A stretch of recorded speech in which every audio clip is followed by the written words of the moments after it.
Good morning. जैसा कि हम लोगों को पता है कि बीपीएससी 70 का परीक्षा 13-14 दिसंबर 2024 को संभावित है। ये संभावित है। इसके लिए जो समय हम लोग को एक्स्ट्रा मिला है उसको कैसे उपयोग में ला सकते हैं, कैसे इसका यूटिलाइज किया जा सकता है, उस पर हम लोग चर्चा करेंगे आज, है ना। तो जैसा कि हम लोग को पता है कि बीपीएससी जो पीटी होता है उसमें करंट अफेयर का अपना एक महत्वपूर्ण योगदान होता है। जिनका करंट अफेयर का अगर मैक्सिमम क्वेश्चन सही निकल जाता है तो वो परीक्षा में लीड ले लेता है। इसका कारण ये है कि जो ट्रेडिशनल प्रश्न है वो लगभग सभी लोग बना लेते हैं। सभी कहने का मतलब जो विगत दिनों से परीक्षा का तैयारी कर रहे हैं, पहले भी पीटी निकाल चुके हैं, तो वो लोग ट्रेडिशनल को तो कवर कर लेते हैं। आगे वो निकलता है जो करंट अफेयर को टैकल कर लेता है, क्योंकि करंट अफेयर सबके लिए नया होता है। ठीक है, तो करंट अफेयर का तैयारी करने के लिए हम लोग क्या कर सकते हैं, 1 मिनट 1 मिनट, हाँ ठीक है। करंट अफेयर का तैयारी के लिए हम लोग क्या कर सकते हैं, कुछ ऑथेंटिक मैगजीन का सहारा ले सकते हैं।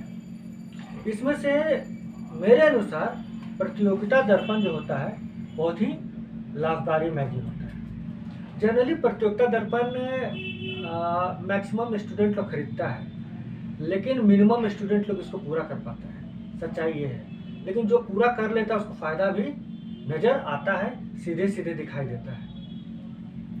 तो जनवरी से लेकर अगर आपको नवंबर दिसंबर तक प्रतियोगिता दर्पण का जो आर्थिक राजनीतिक जो रहता है ना, दिखाते हैं आपको हम। देखिए, जैसे ये राष्ट्रीय घटनाक्रम है, तो राष्ट्रीय घटनाक्रम में कुछ इम्पोर्टेंट फैक्ट होगा, है ना, उसको बहुत अच्छा तरीका से जान लीजिए। और उस फैक्ट के आगे पीछे भी कुछ जान लीजिए कि भाई ये फैक्ट किससे रिलेटेड है। इतना आपको कर लेना है जनवरी से लेकर दिसंबर महीने का करंट अफेयर के लिए प्रतियोगिता दर्पण से। एक तो ऑब्जेक्टिव पीछे दिया रहता है ना, वो तो अलग है। हम बोल रहे हैं कि आर्थिकी, राष्ट्रीय घटनाक्रम, अंतर्राष्ट्रीय घटनाक्रम, है ना, और जो भी साइंस टेक का रहता है, उससे इम्पोर्टेंट फैक्ट को आप अगर आप जानते हैं तो बड़ा ही लाभ देने वाला आपको एग्जाम में। तो दूसरी बात ये है आपका योजना मैगजीन, इससे बहुत क्वेश्चन रहता है। और ये आपका कुरुक्षेत्र मैगजीन, इससे बहुत क्वेश्चन रहता है। तो अगर आप योजना और कुरुक्षेत्र से जनवरी से लेकर दिसंबर महीना तक का हर महीना से अगर आप 20-20 क्वेश्चन, 30-30 क्वेश्चन की ऑब्जेक्टिव जो कि इम्पोर्टेंट फैक्ट हो, अगर आप उसको देख लेते हैं तो क्वेश्चन बहुत कुछ टैकल हो जाता है योजना और कुरुक्षेत्र से और प्रतियोगिता दर्पण से। फिर आप जो एक्स्ट्रा पढ़ेंगे तो पढ़े ही होंगे। जैसा कि हम लोग स्टडी के रूप में दे सकते हैं कि करंट अफेयर से सबसे अधिक क्वेश्चन आता है। ये करंट अफेयर से नहीं भी तो कम से कम 30 से 35 क्वेश्चन तो रहता ही है बीपीएससी प्रीलिम्स में। तो ये मैगजीन आपको अच्छा खासा कवर करवा देता है। हम ज़्यादा रिसोर्सेज जानबूझ कर नहीं बता रहे हैं, क्योंकि हमको पता है कि डेट बढ़ा है। तो इतना तो पता है कि जिनको एग्ज़ाम देना होगा वो तो डेट के अनुसार तैयारी कर लिए होंगे, लेकिन उन्हें एक्स्ट्रा टाइम मिला है तो उनका बेनिफिट उठा सकते हैं। लेकिन जिनका तैयारी नहीं हो पाया था, ये उसके लिए है। जिनका तैयारी नहीं हो पाया था ये उनके लिए है।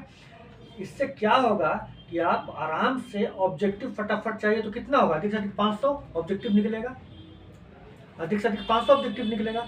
500 ऑब्जेक्टिव कंप्लीट करने में कितना टाइम लगेगा, आराम से आप चाहिए तो 250 करके 2 दिन में ख़त्म कर सकते हैं टोटल करंट अफेयर को। इस तरह से आपका करंट अफेयर जितना पढ़े हैं वो तो पढ़े ही हैं, एक्स्ट्रा टाइम को आप 2 या 3 दिन में करंट अफेयर को और अपना मजबूत कर सकते हैं। ये योजना कुरुक्षेत्र और प्रतियोगिता दर्पण से। इसका ऑब्जेक्टिव केवल रखना है ऑप्शन के साथ। कहाँ मिलेगा, कैसे मिलेगा, रिसोर्सेज क्या होगा ऑब्जेक्टिव पाने का। अब उतना टाइम तो नहीं कि उतना तक पढ़ें, वो भी हम आपको बता देंगे कि टोटल ऑब्जेक्टिव ऑप्शन के साथ, एनालिसिस के साथ आपको प्रोवाइड कर दिया जाएगा। पीसीएस एकेडमी पटना उसके ऊपर वीडियो बनाएंगे, आप उसको देख लीजिएगा। जिनको हार्ड कॉपी चाहिए आराम से कॉन्टैक्ट नंबर दे देंगे। सिविलियन जीएस एकेडमी है, अशोक राजपथ, रमना रोड, पटना। वहाँ से आप कांटेक्ट कर सकते हैं, फ़ोन नंबर दिया रहेगा, आपको मिल जाएगा, उसके लिए टेंशन नहीं लेना है। ये आपका करंट अफेयर का हो गया, ठीक है। आगे देखते हैं सेकंड नंबर पर कौन ज़्यादा इंपॉर्टेंट है, तो हिस्ट्री। सेकंड नंबर पर सबसे अधिक नंबर देने वाला एग्जाम में हिस्ट्री पोर्शन है। हिस्ट्री के लिए आप क्या कर सकते हैं कि जैसे कि जितना पढ़े हैं तो पढ़े ही हैं। अब ये मान लीजिए आधुनिक भारत से, हिस्ट्री में भी आधुनिक भारत से, मॉडर्न हिस्ट्री से ज़्यादा क्वेश्चन पूछता है। अब हम ये बताएंगे स्पेक्ट्रम पढ़िए तो थोड़ा सा डर लग जाएगा, अरे भाई इतना मोटा किताब कैसे पढ़ पाएंगे, अब तो इतना कम समय है ना। तो सही बात है, ये किताब तो बहुत पहले ही पढ़ के रखना चाहिए था, लेकिन नहीं पढ़े हैं तो भी का बात कर रहे हैं कि इसका सेलेक्टेड 10 चैप्टर भी अगर पढ़ लिया जाए, सेलेक्टेड 10 चैप्टर का ऑब्जेक्टिव पढ़ लिया जाए तो बात बन जाएगा। सेलेक्टेड का बात कर रहे हैं हम, टोटल का बात नहीं कर रहे हैं। सेलेक्टेड 10 चैप्टर का ऑब्जेक्टिव, हर चैप्टर से अगर 50 क्वेश्चन रहता है, 10 चैप्टर का 500 क्वेश्चन, 500 क्वेश्चन कहने का मतलब कितना, फिर से वही 2 दिन, 250 क्वेश्चन के हिसाब से 2 दिन, यानी 2 दिन में चाहिए तो आप पूरा स्पेक्ट्रम चाहे तो ख़त्म कर सकते हैं। इसके लिए वही हिसाब किताब, क्वेश्चन कहाँ से मिलेगा, मटेरियल कहाँ से मिलेगा, जो ऑब्जेक्टिव हमको प्रोवाइड कर दे स्पेक्ट्रम, राजीव अहिर जी का जो बुक है उसका, उसके लिए भी आप कांटेक्ट कर सकते हैं, आपको प्रोवाइड कर दिया जाएगा, ठीक है। ये तो मॉडर्न हिस्ट्री का बात है। वैसे ही आप चाहिए तो एंशिएंट और मिडाइवल का भी आप, झा निसरमाली का बुक आता है प्राचीन भारत के लिए, उसका आप चैप्टर बाय चैप्टर 5 या 10 चैप्टर जो इंपॉर्टेंट होगा उसका ऑब्जेक्टिव प्रोवाइड कर दिया जाएगा, आराम से आप कर सकते हैं, ठीक है। आगे देखते हैं, ये तो हिस्ट्री का हो गया। बिहार, बिहार के लिए, बिहार स्पेशल से भी तो नहीं तो 10 से 15 क्वेश्चन पूछ ही देता है। इसके लिए विवास पनोरमा का बुक बड़ा अच्छा है, विवास पनोरमा, अभी होगा मेरा लाइब्रेरी में रखा हुआ होगा, उसको निकालना पड़ेगा, लेकिन विवास पनोरमा का बुक ही बहुत अच्छा होता है।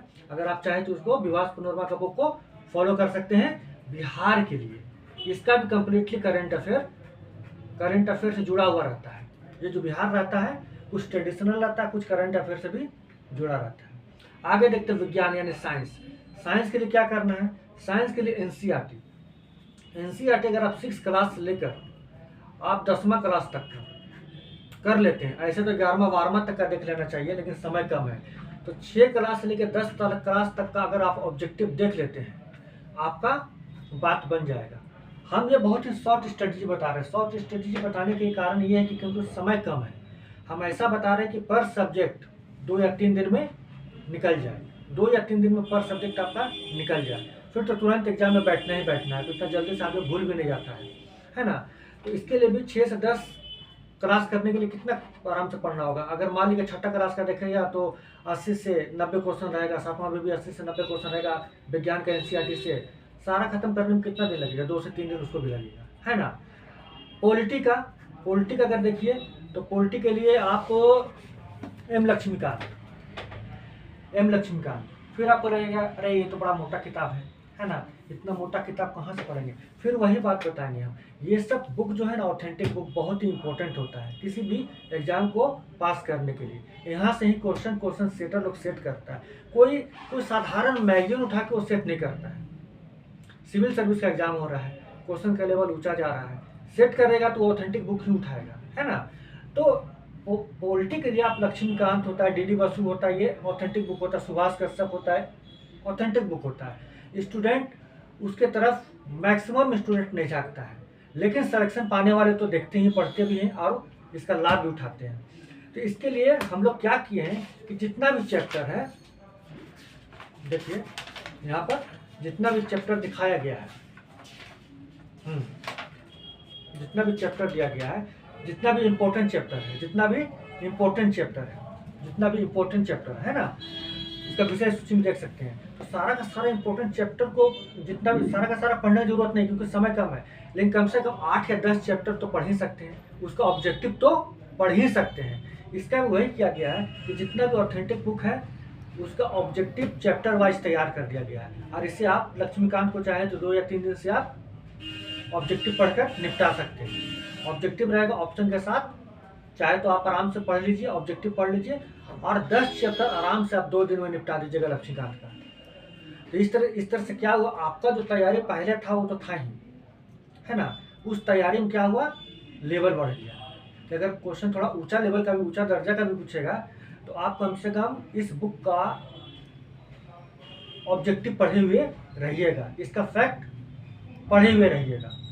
और जो अगर नहीं पढ़े हैं तो उसके लिए तो बेनिफिट पहुंचाएगा ही पहुंचाएगा, है ना। उसी तरह आप ज्योग्राफी का बात कीजिए, ज्योग्राफी का वही बात है, देखने में ये खुल्लर लग रहा है, ये खुल्लर जनरली ऑप्शनल का स्टूडेंट नहीं पढ़ता, लेकिन आप देखते होंगे, आप देखिएगा प्रीवियस ईयर क्वेश्चन उठा के देखिएगा, और बस पिछले ही साल का क्वेश्चन उठा के देखना है आपको, हम ज़्यादा देर का बात नहीं बोल रहे हैं। आप देखिएगा ज्योग्राफी का लेवल क्या है, दिमाग हिला के रख देगा। इकोनॉमिक्स का लेवल क्या है, पिछले ही साल का क्वेश्चन उठा के 69 का पीटी का क्वेश्चन उठा कर देखिए लेवल क्या है, उसके बाद फिर से आप दोबारा ये वीडियो देखिएगा, है ना। तो उस लेवल को कैसे टैकल किया जाए, कम समय में कैसे टैकल किया जाए, इतना मोटा मोटा बुक से छुटकारा कैसे पाया जाए, पढ़ भी ले और बच भी जाए। इसके लिए क्या, जितना भी इम्पोर्टेंट चैप्टर है 10 चैप्टर छांट लिए, सारा पढ़ने की जरूरत नहीं, 10 चैप्टर छांट लिए, 10 चैप्टर में से 10 चैप्टर का ऑब्जेक्टिव बेहतरीन ढंग से पढ़ लिए, यानी हमको पढ़ के अंडरलाइन करने की जरूरत नहीं है। अगर हम मोटा कभी किताब पढ़ें कॉन्सेप्ट के लिए मेंस का पर्पज से, वो जब मेंस का होगा तब उस समय देखेंगे, लेकिन अभी तो हमको पीटी देखना है, हम पीटी के पर्पज से बात करेंगे। तो 10 चैप्टर का ऑब्जेक्टिव फैक्ट वगैरह देख लेंगे, ठीक है। इसका 10 चैप्टर हम देख लेंगे, खुल्लर का या माजिद हुसैन का, जिसका भी आपको पसंद है देख सकते हैं। लेकिन वर्तमान में ज्योग्राफी के लिए हम लोग खुल्लर और माजिद हुसैन दोनों का ऑब्जेक्टिव पर काम कर रहे हैं कि इम्पोर्टेंट चैप्टर का ऑब्जेक्टिव निकल जाए, ताकि स्टूडेंट को ऑथेंटिक बुक का फैक्ट मिल जाए, फिर वो फैक्ट पढ़ ले और घर जाकर आराम से फिर वो बुक पढ़े तो कोई दिक्कत उसको नहीं होगी, क्योंकि सारा फैक्ट उसको पहले से पता है, बस एक बार रीडिंग मार लेगा, कॉन्सेप्ट क्लियर हो जाएगा। उसी तरह से अगर हम पॉलिटी हो गया, ज्योग्राफी हो गया, इकोनॉमिक्स का बात करते हैं तो रमेश सिंह का बुक बहुत ही अच्छा होता है ना। रमेश सिंह का देख सकते हैं, या फिर आप संजीव वर्मा भी देख सकते हैं। लेकिन रमेश सिंह लेटेस्ट एडिशन आपको मिल जाएगा, संजीव वर्मा सर का डेथ हो चुका है, इसलिए अब उनका लेटेस्ट एडिशन तो आएगा नहीं, है ना। तो आप रमेश सिंह का बुक को फॉलो कर सकते हैं। इसका भी क्या करेंगे कि भारतीय अर्थव्यवस्था है, 10 चैप्टर लेंगे, 10 चैप्टर का ऑब्जेक्टिव देख लेंगे। इस तरह से देखा जाए तो इकोनॉमिक्स, पॉलिटी, ज्योग्राफी, हिस्ट्री, सबका ऑथेंटिक बुक का ऑब्जेक्टिव हम लोग देख सकते हैं, और यह बहुत ज़रूरी है। क्योंकि अगर हम ये समझते हैं कि कोई मैगजीन उठा लेंगे, क्योंकि जनरली होता है कि मार्केट में जब बुक आता है तो वो कॉमर्शियल पर्पस उसका होता है कि चलो एग्जाम आ गया है, छाप दो, स्टूडेंट खरीदेगा, उसमें BPSC 70 का मुहर मार देना है। लेकिन ऑथेंटिक बुक की ओर स्टूडेंट लोग बहुत कम जाता है, क्योंकि वो मोटा मोटा बुक देखकर ही डर जाता है, और वो फिर वो क्या करता है कि इधर उधर का मटेरियल पढ़ना शुरू कर देता है। लेकिन सिलेक्शन तो आखिरकार 5,000 6,000 का ही होता है ना, तो 5,000 6,000, 5 लाख फॉर्म भरता है, 5,000 का सिलेक्शन होता है। तो निश्चित है जिसका सिलेक्शन होता है उसका लेवल भी हाई रहता होगा, वो मेहनत भी करता होगा, दूसरा से अलग पढ़ाई भी करता होगा, उसका स्ट्रेटजी भी डिफरेंट रहता होगा, है ना। तो मेरा अपना मानना है कि अगर ऑथेंटिक बुक का सहारा लिया जाए, उसका कॉन्सेप्ट और उसका फैक्ट पर ध्यान दिया जाए, तो एग्जाम के लिए बहुत ही लाभदायक स्थिति हो सकता है स्टूडेंट के लिए। मैथ्स के लिए आर एस अग्रवाल का बुक आता है, उससे कुछ नहीं करना है आपको। पर चैप्टर कहने का मतलब कॉमर्शियल अर्थमेटिक की बात करें, लाभ हानि, प्रतिशत, टाइम एंड डिस्टेंस, पाइप और टंकी, है ना, नाव धारा, टाइम एंड डिस्टेंस जो भी होता है, या फिर मेंसुरेशन का, क्षेत्रमिति वगैरह का जो छोटा छोटा क्वेश्चन रहता है, बस वो अगर आप प्रत्येक चैप्टर 5-5 क्वेश्चन में अगर बना लेते हैं, 5-5 6-6 क्वेश्चन भी बना लेते हैं आप, एग्जाम हॉल में सिंपल क्वेश्चन रहता है, वो कोई बैंक लेवल या ऊंचा लेवल का क्वेश्चन नहीं रहता है। BPSC में सिंपल क्वेश्चन देता है, आराम से बना लीजिएगा। बहुत बार तो होता है कि स्टूडेंट लोग मैथ्स तो पढ़ के जाता ही नहीं है, एग्जाम में जाके तुक्का लगाता है, लेकिन अब तो नेगेटिव है, तुक्का भी नहीं मार सकते हैं। और लेकिन वहाँ पर अगर थोड़ा सा फार्मूला आपका याद रह जाता है, आपका थोड़ा सा क्षेत्रमिति का फार्मूला याद रह जाता है, बस फार्मूला बेस्ड क्वेश्चन रहता है ना। तो बस अगर फार्मूला भी देखकर चल जाइएगा, 5-5 6-6 क्वेश्चन पर चैप्टर बना के चल जाइएगा, तो आपका नहीं तो 10 क्वेश्चन में से 7-8 क्वेश्चन निकल जाएगा। नहीं तो फिर अगर गलत होता तो 1 नंबर 2 नंबर से भी पीछे छूटता, तो बहुत पीछे आदमी छूट जाता है। क्योंकि अब जो हो गया है, एग्ज़ाम बहुत ही टफ हो गया है। एक एक नंबर पर सिलेक्शन हो रहा है, एक एक नंबर से लोग पीछे छूट रहा है। तो मैथ्स भी देख के जाना है। यहाँ पर ये कभी नहीं सोचना कि कोई सेक्शन को हम छोड़ के जाएंगे, क्योंकि अगर सेक्शन को छोड़ के आप जाइएगा, लेकिन सामने वाला सेक्शन को छोड़ के वो नहीं जाएगा। वो पूरा सब कुछ पढ़ के जाएगा, नॉर्मली रहे, लेकिन वो सब कुछ टच करके जाएगा। तो तैयारी करने का तरीका कि हाँ ठीक है, आप कुछ सब्जेक्ट पर विशेष ध्यान दीजिए, कुछ सब्जेक्ट पर कम ध्यान दीजिए, लेकिन कंप्लीटली किसी को इग्नोर नहीं कर देना कि बनाना ही नहीं है, पढ़ना ही नहीं है। इससे फिर मुश्किल में पड़ जाता है कि उस चैप्टर से सिंपल क्वेश्चन भी आता है तो आदमी नहीं बना पाता है। तो हम लोगों को क्या करना है कि सभी पोर्शन को देखना है, उसका ऑथेंटिक बुक का सहारा लेना है, और ऑथेंटिक बुक का कम से कम पीटी के लिए ऑब्जेक्टिव देख लेना है। सारा बुक का ऑब्जेक्टिव देख लेना चैप्टर वाइज। इसके लिए आप चाहिए तो पीसीएस एकेडमी पटना पर वीडियो अवेलेबल रहेगा, आप उसे देख सकते हैं। Civilian GS academy Patna, Ashok Rajpath, Ramna road में आपका पटना कॉलेज के सामने स्थित है इंस्टीट्यूट, वहाँ से आप कांटेक्ट कर सकते हैं। ये कोई एडवर्टाइजमेंट नहीं कर रहे हैं, यहाँ पर चूंकि ये मटेरियल अवेलेबल रहेगा, मार्केट में नहीं है, यहाँ पर अवेलेबल है। तो जिस स्टूडेंट को चाहिए, जो फ़ायदा उठाना चाहते हैं, वो इसका फ़ायदा उठा सकते हैं। तो आज के लिए बस इतना ही, फिर मिलेंगे नए वीडियो के साथ, तब तक के लिए नमस्कार।